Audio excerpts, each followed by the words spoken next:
চালু হলো সিলেট মদিনা সরাসরি হজ ফ্লাইট। প্রথমবারের মতো সরাসরি মদিনার উদ্দেশ্যে উড়াল দিলেন ৩৮৯ জন হজ যাত্রী। এই রুট চালুর ফলে সময় বাঁচার পাশাপাশি কমেছে ভোগান্তি। বৃদ্ধা মাকে নিয়ে হজ করতে সৌদি আরব যাচ্ছেন সিলেটের তরুণ মজনুন গাজী। সরাসরি মদিনার ফ্লাইট পেয়ে উচ্ছ্বসিত তারা। সিলেট থেকে যাওয়াতে আমরা খুব আমার আরাম পাচ্ছি, আর আমার ছেলে নিয়ে যাচ্ছে, এই জন্য আমি খুব আনন্দিত। সিলেট থেকে ডিরেক্ট ফ্লাইট যাচ্ছে মদিনায়, এটা অত্যন্ত সুখবর এবং আমাদের জন্য আরামদায়ক।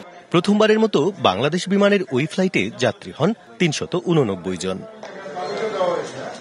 সংশ্লিষ্টরা জানান, এবার সিলেট থেকে সরাসরি মদিনা ও জেদ্দায় যাবেন ২,০০০-এরও বেশি হজ যাত্রী। নগদে ৫০০ টাকা বা তার বেশি পেমেন্টে পেতে পারেন ঢাকায় জমিসহ ২০ কোটি টাকার পুরস্কার। ফ্লাইট যাতে আরও বেশি বাড়ানো যায় তার জন্য বিমান খরিদ করা হয়েছে। বিমানের বহরে আরও যাতে প্লেন সংযুক্ত করা যায় সেদিকে তিনি অত্যন্ত আন্তরিক।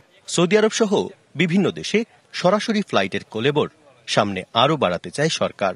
এই ফ্লাইটটা আমাদের গিয়ে একটা আজকে শুরু হলো, আর 4টা যাবে পরপর, এটা জেদ্দায় যাবে, সরাসরি সিলেট টু জেদ্দা। এই মৌসুমে সিলেট থেকে মদিনায় একটি ও জেদ্দায় যাচ্ছে 4টি হজ flight. Pratyush Talukdar, DBC news, Sylhet.